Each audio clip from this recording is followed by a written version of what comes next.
వర్తమానము వినుమా ప్రియ నేస్తమా, విని నీవు ప్రభుని విశ్వసించుమా. వినుమా ప్రియ నేస్తమా, విని నీవు ప్రభుని విశ్వసించుమా. Praise the lord. దేవునికి స్తోత్రం. అనుదిన మన్నా అని ఈ ఆధ్యాత్మిక కార్యక్రమాన్ని వీక్షిస్తున్న ప్రియ సోదరి సోదరులారా, మన ప్రభువును రక్షకుడునైన యేసుక్రీస్తు అతి శ్రేష్టమైన నామములో మీ అందరికీ శుభాలు వందనాలు తెలియచేయుచున్నాను. ప్రభునందు ప్రియ దేవుని యొక్క బిడ్డలారా, దేవుడు తన మహాకృపను బట్టి గడిచిన మే నెల అంతయు తన రెక్కల హస్తాల చాటున మనలను, మన బిడ్డలను, మన సంఘములను, దేవుడు మన దేశమును ఆయన కృపలో కాచి కాపాడారు. గడిచిన నెలలో విపరీతమైన ఆ ఎండ వేడి సమయంలో దేవుడు భద్రతనిచ్చి క్షేమాన్ని కలిగించిన విధానమును బట్టి దేవునికి కృతజ్ఞతాస్తుతులు చెల్లించుచున్నాను. ప్రియ దేవుని బిడ్డలారా, ఈ నూతన నెలలో ఈ నెలంతయు కూడా దేవుడు తన కృప చూపించి తొలకరి వర్షములను కురిపించి దేవుడు మనలను అత్యధికముగా ఆశీర్వదించి కాపాడునుగాక. ఈ జూన్ మాసములో దేవుడు మనకు అనుగ్రహించిన వాగ్దానమును ఈ శ్రేష్టమైన సమయంలో జాగ్రత్తగా ధ్యానం చేద్దాం. మీ పరిశుద్ధ గ్రంథాలు తెరవండి. మొదటి రాజుల గ్రంథం 6వ అధ్యాయం 13వ వచనం. నా జనులైన ఇశ్రాయేలీయులను విడిచిపెట్టక నేను వారి మధ్య నివాసము చేసేదను. ప్రభునందు ప్రియ దేవుని యొక్క బిడ్డలారా, ఈ నెలలో దేవుడు మనకు అనుగ్రహిస్తున్న వాగ్దానం, నేను మిమ్మును విడిచిపెట్టక మీ మధ్య నివాసము చేసేదను. ప్రభునందు ప్రియ దేవుని బిడ్డలారా, మనం ఆరాధన చేసే దేవుడు మనలను విడిచిపెట్టని దేవుడు. ఆయన మనతో ఉండే దేవుడు. ఆయన విడువని దేవుడు గనుకనే గడిచినటువంటి 5 మాసములలో ఎన్నో సమస్యలు, ఎన్నో ఇబ్బందులు, ఎన్నో ప్రతికూల పరిస్థితులు మన మీదికి వచ్చినా ఇప్పటి వరకు సురక్షితంగా క్షేమంగా ఉన్నాము అంటే, మరొక నూతన నెలలో ప్రవేశించాము అంటే ఆయన కృప. ఆయన మనలను విడువలేదు గనుక, ఆయన మనతో ఉన్నారు గనుకనే మరొక నూతన నెలలో మనం ప్రవేశించాం.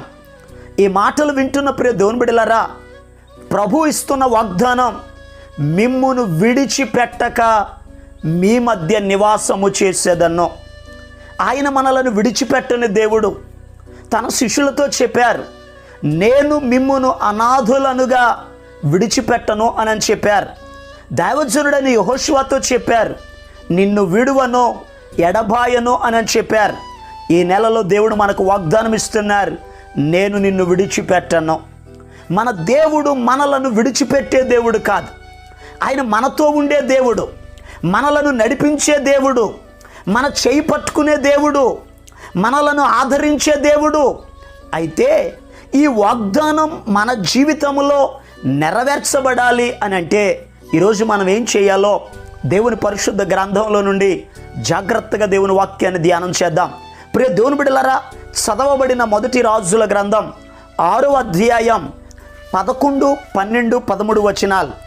అంతలో యెహోవా వాక్కు సొలొమోనుకు ప్రత్యక్షమై ఇలాగు సెలవిచ్చెను, ఈ మందిరమును నీవు కట్టించుచున్నావే, నీవు నా కట్టడలను న్యాయ విధులను అనుసరించి నడుచుకొనుచు నేను నియమించిన ఆజ్ఞలన్నిటినీ గైకొనిన ఎడల నీ తండ్రి అయిన దావీదుతో నేను చేసిన వాగ్దానమును నీ పక్షముగా స్థిరపరచెదను. నా జనులైన ఇశ్రాయేలీలను విడిచిపెట్టక నేను వారి మధ్య నివాసము చేసేదను. ప్రియ దేవుని బిడ్డలారా, ఈ వాగ్దానము నెరవేర్చబడాలంటే మనం ఏం చేయాలో ఇక్కడ రాయబడి ఉంది. ఎందుకనగా ఇశ్రాయేలీలను పరిపాలన చేస్తున్నటువంటి దావీదు గారి కుమారుడైన సొలొమోను గారు రాజ్య పరిపాలనలోనికి వచ్చిన తరువాత ఆయన పరిపాలన చేసేటటువంటి 4వ సంవత్సరమందు దేవుని మందిరాన్ని కట్టింప ఆరంభించాడు. 4వ సంవత్సరం 2వ నెలలో పనిని ప్రారంభించారు. ఆ పనిని జరిగిస్తున్న క్రమంలో దేవుడు ఒకరోజు సొలొమోనుకు ప్రత్యక్షమై ఈ రీతిగా సెలవిచ్చారు. సొలొమోను, నేను ఇచ్చిన ఆజ్ఞలను కట్టడలను నీవు అనుసరించిన ఎడల నా వాగ్దానములను నీ జీవితంలో స్థిరపరుస్తాను. నేను నిన్ను విడిచిపెట్టను, మీ మధ్య నేను నివాసం ఉంటాను అని ప్రభు చెప్పారు. ఈరోజు ప్రియ దేవుని బిడ్డలారా, దేవుడు మనలను విడిచిపెట్టక మన మధ్య నివాసం ఉండాలి అని అడిగితే ఆయన ఆజ్ఞలను ఆయన కట్టడలను మనము గైకొనినప్పుడు ఆయన మనలను విడిచిపెట్టడు. ఈ మాటలు వింటున్న ప్రియ దేవుని బిడ్డలారా, మనకు ఆశ ఉంది. ఈ జూన్ నెలంతయు దేవుడు నన్ను విడిచిపెట్టకూడదు, ఆయన నాతో ఉండాలి, నా కుటుంబంలో ఉండాలి, నా సంఘములో ఉండాలి అని ఆశపడుతున్నావు. మంచిదే. దేవుడు నిన్ను విడిచిపెట్టక నీతో ఉండాలి అని అంటే ఆయన మాటను నీవు వినాలి. ఎవరు దేవుని మాటలను వింటారో విన్నవారితో ప్రభు ఉంటారు. ప్రియ దేవుని బిడ్డలారా, వాక్యంలో రాయబడి ఉంది. యెహోషువతో ప్రభు చెప్తున్నారు, యెహోషువా, నేను మోషేకు తోడై ఉన్నట్లు నీకు తోడై ఉంటాను, నిన్ను విడువను ఎడబాయను, నీవు నిబ్బరం కలిగి ధైర్యముగా ఉండు. నీ మీదకి అనేకులు వచ్చినా ఎవడు నీ మీద జయాన్ని పొందడు. నేను నీతో ఉండాలి, నీకు జయాన్ని ఇవ్వాలి అని అంటే నువ్వు ఒక పని చేయాలి. ఈ ధర్మశాస్త్ర గ్రంథమును నువ్వు ధ్యానింప తప్పిపోకూడదు. నువ్వు వీటిని ధ్యానించాలి, అనుసరించాలి, పాటించాలి, గైకొనాలి. అలా చేసినప్పుడు నీవు వర్ధిల్లుతావు, నేను నీతో ఉంటాను అని ప్రభు చెప్పారు. ఈరోజు ఈ మాటలు వింటున్న ప్రియ దేవుని బిడ్డలారా, మన జీవితంలో కూడా దేవుని మాటలను విన్నప్పుడు యెహోషువను ఎలా విడిచిపెట్టక యెహోషువను వర్ధిల్ల చేశారో, యెహోషువ జీవితంలో దేవుడు జయమిచ్చారో, అదే రీతిగా ఈ నెలంతయు కూడా మన మీదకి వచ్చే సమస్యలు, శోధనలు, బాధలు, బలహీనతలు, ప్రతికూల పరిస్థితులలో నుండి దేవుడు మనలను విడిపిస్తాడు. మన జీవితంలో దేవుడు జయమును కలుగజేస్తాడు. ఆయన మనలను విడువక ఉండాలి అని అంటే మనము దేవుని మాటను వినాలి. ఎవరు దేవుని మాటను వింటారో ఆ విన్నవారు ఏ స్థలములో ఉన్నా దేవుడు విడిచిపెట్టడు, ఏ పరిస్థితులలో ఉన్నా దేవుడు విడిచిపెట్టడు. ఒకరోజు యేసయ్య శిష్యులను పిలిచారు. సముద్రం అవతలకు వెళ్ళాలి, దోణిని తీసుకురండి అని అన్నారు. వారు దోణిని తీసుకొచ్చారు. యేసయ్య అన్నారు, మీరు ఎక్కండి, మీరు నడవండి, నేను వెనకాల వస్తాను అని అన్నారు. వారు యేసయ్య మాటను విన్నారు, వారు దోణిలోకి ఎక్కారు, దోణిని నడిపిస్తూ ఉన్నారు. సముద్ర మధ్యలోకి వెళ్ళిన తరువాత వారికి తుఫాన్ ఎదురయ్యింది, గాలి వేస్తుంది, వర్షం వస్తుంది, అలలు వచ్చి దోణిలో పడుతున్నాయి, దోణి మునిగిపోయేటట్లుగా ఉంది. ఆ సమయంలో, ఆ కష్టకాలములో ప్రభు వారిని విడిచిపెట్టలేదు. ఆయనే సముద్రం మీద నడుచుకుంటూ వారి దగ్గరికి వచ్చారు. భయపడుతున్న శిష్యులతో చెప్తున్నారు, శిష్యులారా భయపడకుడి, నేనే అని చెప్పారు. ఎందుకు యేసయ్య ఆ వర్షంలో, ఆ తుఫానులో, ఆ గాలి వీస్తున్న సమయంలో సముద్రం మీద నడవాల్సి వచ్చింది అని అడిగితే, ఆయన మాట విన్న ఆయన బిడ్డలను రక్షించుట కొరకై సముద్రం మీద నడుచుకుంటూ వచ్చారు. వారి మధ్యలోనికి వచ్చారు. వారు దేని విషయమైతే భయపడుతున్నారో సముద్రాన్ని నిమ్మలింపచేశారు, గాలిని గద్దించారు, వర్షం ఆగిపోయింది, సమస్తము నిమ్మలమాయనని వాక్య భాగంలో రాయబడి ఉంది. ఈ మాటలు వింటున్న ప్రియ దేవుని యొక్క బిడ్డలారా, మన జీవితంలో కూడా దేవుని మాటను వింటే ఆయన విడిచిపెట్టక మన మధ్య నివాసం ఉంటారు. పరిశుద్ధ గ్రంథంలో బబులోను దేశంలో షడ్రకు, మేషకు, అబేద్నెగో అనబడినటువంటి 3 యవనస్తులు ఉన్నారు. వారు దేవుని మాటను విన్నారు, ధర్మశాస్త్రాన్ని గైకొన్నారు. బబులోను దేశాన్ని పరిపాలన చేస్తున్న నెబుకద్నెజర్ అనబడిన రాజు మాట కూడా వారు అంగీకరించకుండా దేవుని మాట విన్న కారణం చేత నెబుకద్నెజర్కి కోపం వచ్చింది. అగ్నిగుండాన్ని 7 అంతలు రెట్టింపు చేశాడు. అగ్నిగుండములో షడ్రకు, మేషకు, అబేద్నెగోను పడేయమని ఆజ్ఞాపించాడు. వీరి 3 కట్టారు, అగ్నిగుండంలో పడేశారు. వీరి 3 కంటే ప్రభు అగ్నిగుండంలోకి వచ్చారు, అగ్నిని చల్లార్చారు, వారికి హాని కలుగకుండా, వారిని విడిచిపెట్టకుండా వారి మధ్యలో ఆయన నివసించారు. ప్రియ దేవుని యొక్క బిడ్డలారా, మన దేవుడు ఎటువంటి అగ్నిలాంటి శ్రమలైనా, తుఫానులు ఎదురైనా ఆయన మాటను వింటే ఆయన విడిచిపెట్టే దేవుడు కాదు. ఆయన మనకు సహాయం చేసే దేవుడు, మన మధ్య నివసించే దేవుడు, మన జీవితంలో అద్భుతాలు చేసే దేవుడు. ఈ నెలలో దేవుడు మీ కుటుంబ పక్షంగా ఇటువంటి కార్యములు జరిగించునుగాక. మరింకొక మాటను ధ్యానం చేద్దాం. మొదటి రాజుల గ్రంథం 6వ అధ్యాయం 13వ వచనంలో రాయబడి ఉంది, నా జనులైన ఇశ్రాయేలీలను విడిచిపెట్టక నేను వారి మధ్య నివాసము చేసేదను. ప్రియ దేవుని బిడ్డలారా, రెండవ మాట, దేవుడు మనలను విడిచిపెట్టక మన మధ్య నివాసం చేయాలి అని అంటే మనము ఆయన జనులుగా ఉండాలి, ఆయన ప్రజలుగా ఉండాలి. ఎవరు ఆయన ప్రజలుగా, ఆయన జనులుగా ఉంటారో ఆయన వారిని విడిచిపెట్టే దేవుడు కాదు. ప్రియ దేవుని బిడ్డలారా, ఎవరు ఆయన జనులు? దేవుని యొక్క వాక్య భాగంలో రాయబడి ఉంది. మొదటి పేతురు రాసిన పత్రిక 2వ అధ్యాయము 9వ వచనం, అయితే మీరు చీకటిలో నుండి ఆశ్చర్యకరమైన తన వెలుగులోనికి మిమ్మును పిలిచిన వాని గుణాతిశయములను ప్రచురము చేయు నిమిత్తము ఏర్పరచబడిన వంశమును, రాజులైన యాజక సమూహమును, పరిశుద్ధ జనమును, దేవుని సొత్తైన ప్రజలునై ఉన్నారు. ప్రియ దేవుని బిడ్డలారా, ఎవరు ఆయన ప్రజలంటే ఎవరైతే చీకటిలో నుండి ఆశ్చర్యమైన తన వెలుగులోనికి వస్తారో వారే ఆయన ప్రజలు.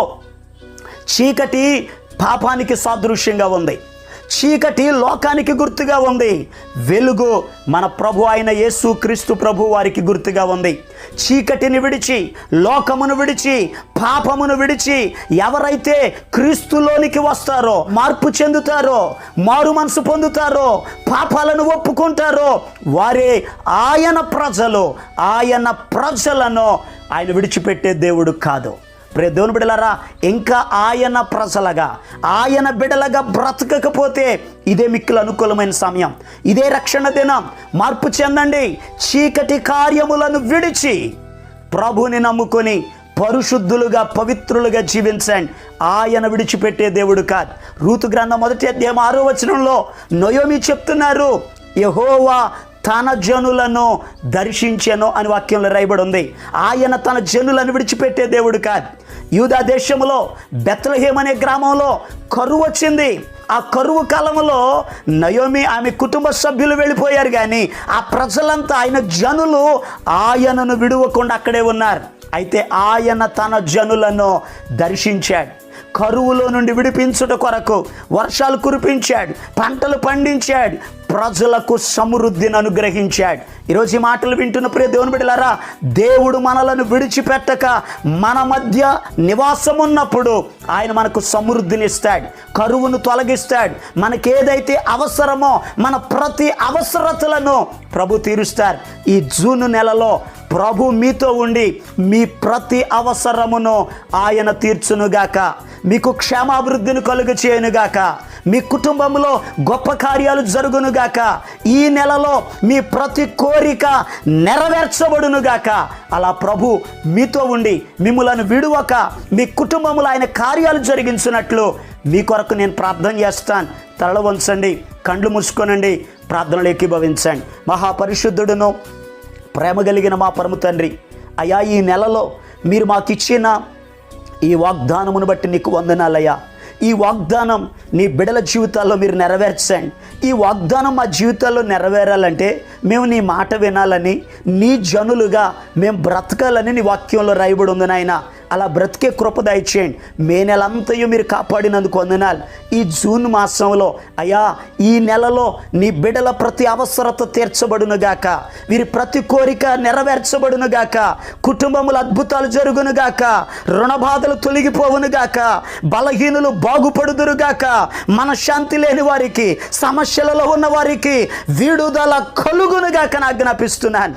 తండ్రి ఆశ్చర్యమైన నీ కార్యాలు జరిగించండి. ఇంకా వివాహం కాని బిడ్డలకు వివాహము జరుగునుగాక ఆజ్ఞాపిస్తున్నాను. సంతానము లేని బిడ్డలకు సంతానాభివృద్ధి కలుగునుగాక ఆజ్ఞాపిస్తున్నాను. స్థలాలు లేని బిడ్డలకు స్థలములు అనుగ్రహించండి. గృహము లేని బిడ్డలకు గృహాలు మీరు దయచేయండి. ప్రతి కుటుంబములో నీ కార్యములను చేసి మహిమ ఘనత ప్రభావాలు మీరే పొందుకొనమని యేసు క్రీస్తు అతి పరిశుద్ధమైన నామం పేరట ప్రార్థన చేసి అడిగి పొందుకొని ఉన్నాము తండ్రి. ఆమేన్. మన ప్రభు అయిన యేసు క్రీస్తు కృప మీకు తోడుగా ఉండి నడిపించును గాక. ఆమేన్. ఆమేన్. అందరికీ వందనాలు. ఈరోజు పుట్టినరోజు మరియు పెళ్లి రోజు జరుపుకుంటున్న వారికి సీసలి మన్నా చర్చి తరపున మా కుటుంబ పక్షముగా మీకు శుభాలు తెలియపరుస్తున్నాం. May God bless you. దేవుడు మీకు తోడుగా ఉండి మిమ్మల్ని ఆశీర్వదించునుగాక. దయచేసి గమనించండి, మీ కొరకును మీ కుటుంబం కొరకును దేవుడు మిమ్మలను అభివృద్ధి పరచాలని నిత్యము మేము ప్రార్థన చేస్తున్నాం. ఏమైనా ప్రార్థన అవసరతలు ఉన్న ఎడల ఈ స్క్రీన్ మీద కనబడుతున్న నెంబర్కి ఫోన్ చేసి తెలియపరచండి. ప్రియ దేవుని బిడ్డలారా, అనుదిన మన్నా అనే ఈ వర్తమానాలు మీ స్నేహితులకు మీ బంధువులకు కూడా షేర్ చేయండి. మన్నా చర్చ్ సీసలి అనే ఈ యూట్యూబ్ ఛానల్ను సబ్స్క్రైబ్ చేయండి. అందరికీ వందనాలు. భయము లేదుగా, దిగులు లేదుగా, యేసును నమ్మిన వారికి. భయము లేదుగా, దిగులు లేదుగా, యేసును నమ్మిన వారికి. విడువడు నిన్ను, ఎడబాయడు నిన్ను, విడువడు నిన్ను, ఎడబాయడు నిన్ను. మాట ఇచ్చిన దేవుడు నిన్ను మరచిపోవునా? మాట ఇచ్చిన దేవుడు నిన్ను మరచిపోవునా? మాట ఇచ్చిన దేవుడు